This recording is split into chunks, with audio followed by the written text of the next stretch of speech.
In the name of our Creator, Redeemer, and Sanctifier, Amen. Have a seat. Good morning.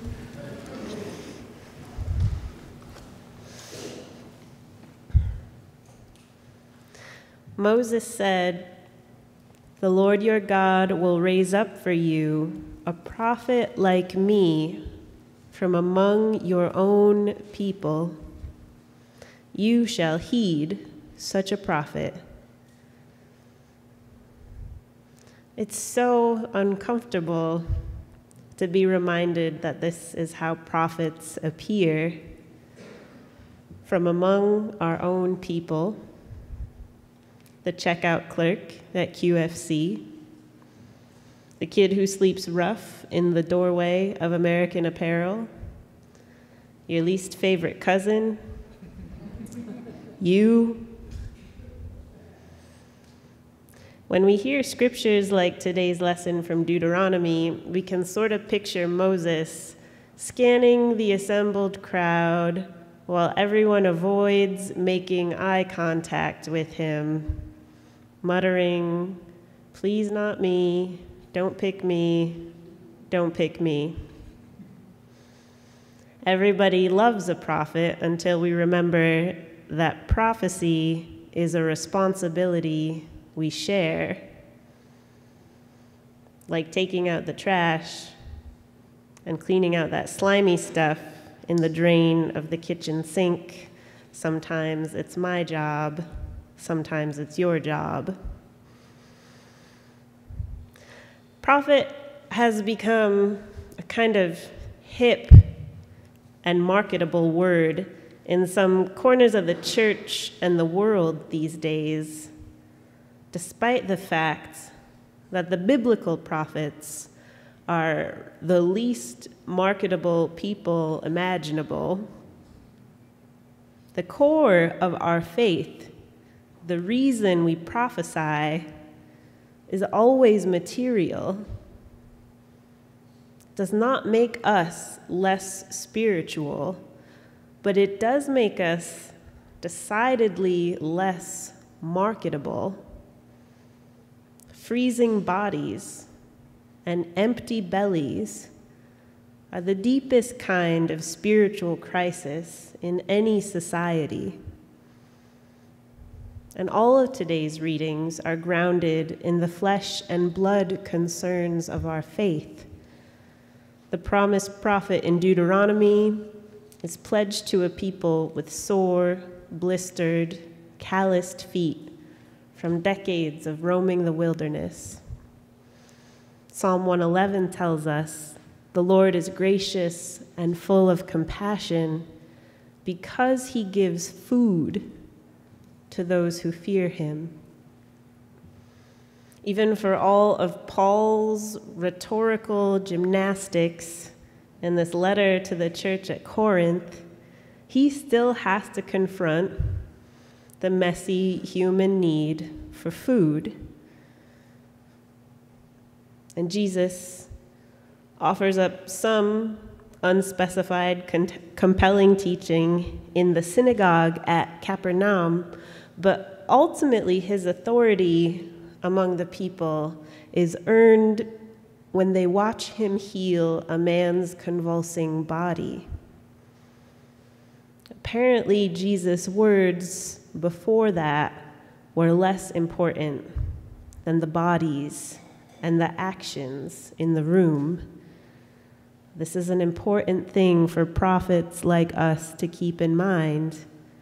We're not just about words.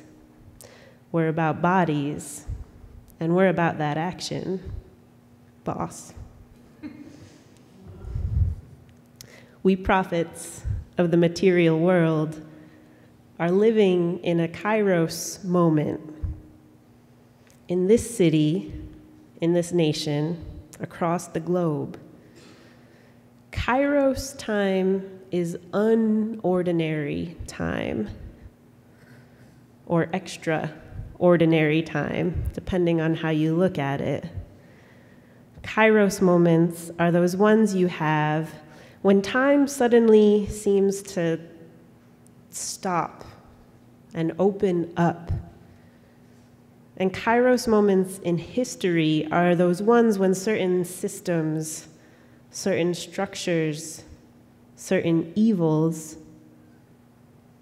which once seemed permanent and part of the natural order of things, are suddenly revealed for what they are: passing, temporary in the grand scheme of things, made by our hands and history, and unmade in the same way.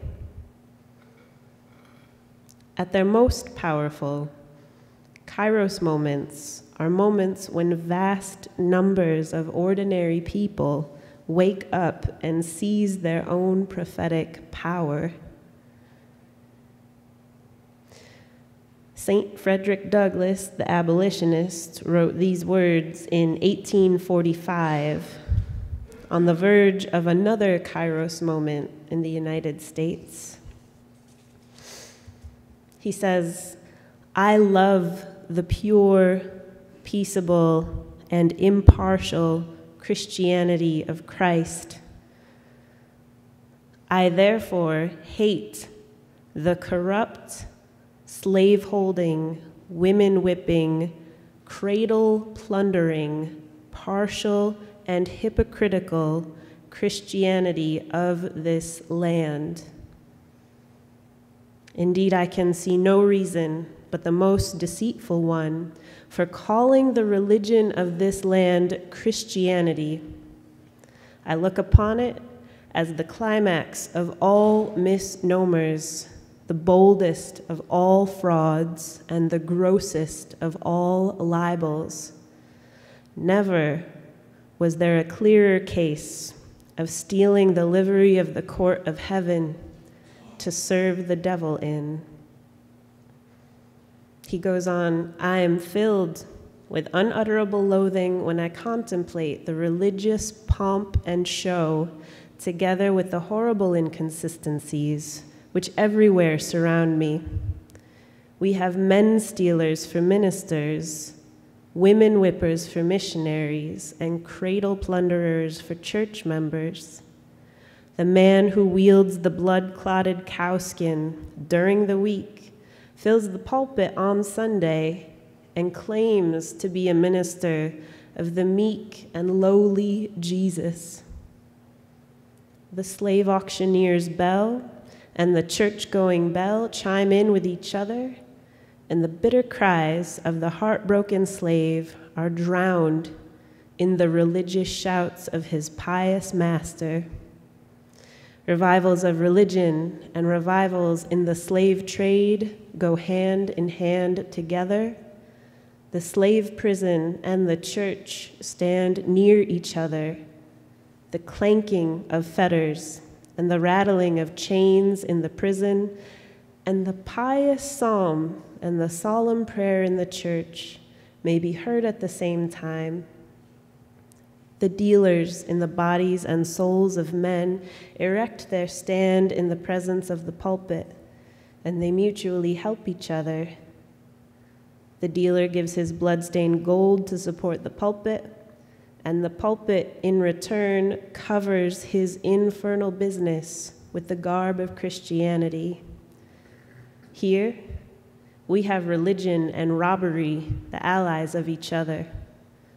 Devils dressed in angels' robes, and hell presenting the semblance of paradise.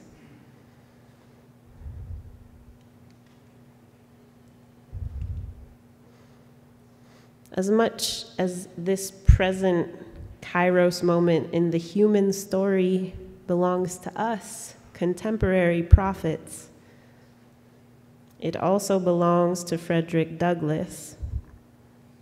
We stand always on the shoulders of all the prophets who came before us, be it him, or the Moses of Deuteronomy, or the Moses of the mid-Atlantic seaboard, St. Harriet Tubman.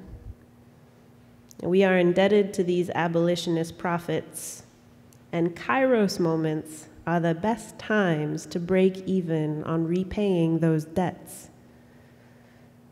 It's sort of like trying to repay your debt to Jesus, though.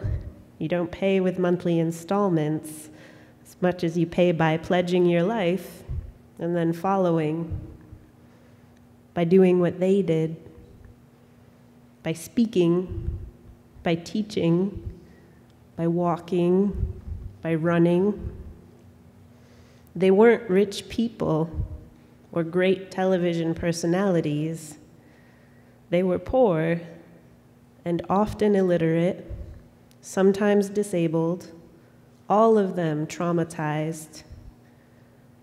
They were faithful. We are faithful. So who will we be in this Kairos moment? What will we abolish? What will we prophesy?